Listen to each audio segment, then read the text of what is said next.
our goal is to try to fill all of the openings as soon as possible. We've been doing that ever since we started. Falck San Diego's managing director, Jeff Baim, says he knows staffing levels are not what they promised.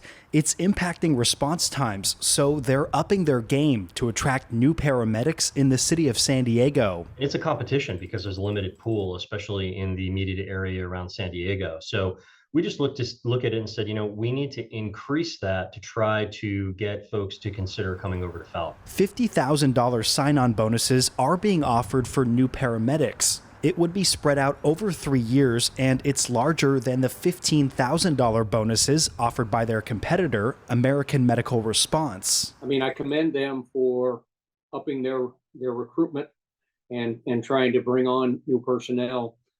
It might be a little late. You know what? We wish this probably would have happened before. San Diego Fire Rescue Chief Colin Stoll says attracting new employees will take some time. He also worries about retention of existing employees. They have not been able to bring on the number of people that they need, and they have not been able to hold on to the employees after they are with Falck. So something's got to change internally for Falck to address that. The president of the San Diego Association of Pre-Hospital Professionals, which represents Falck employees, shares the fire chief's concerns. To the point that it maybe brings in more people, we feel that's possible. Any signing bonus will do that. Unfortunately, it only addresses a handful of new hire paramedics they bring in, and it does nothing to address the non-competitive base pay issues that are preventing Falck from retaining paramedics in our workforce.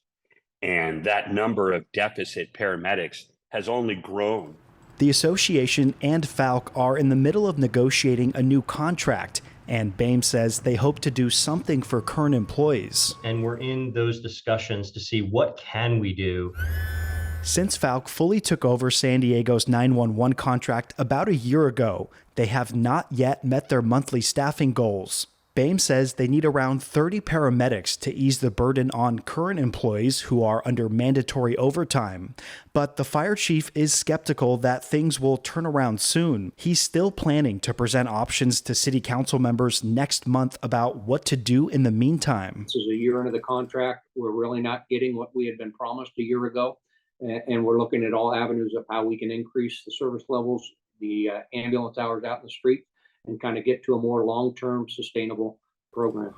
The association representing Falck employees says 50 paramedics have left in the last year and more could be on their way out. Matt Hoffman, KPBS News.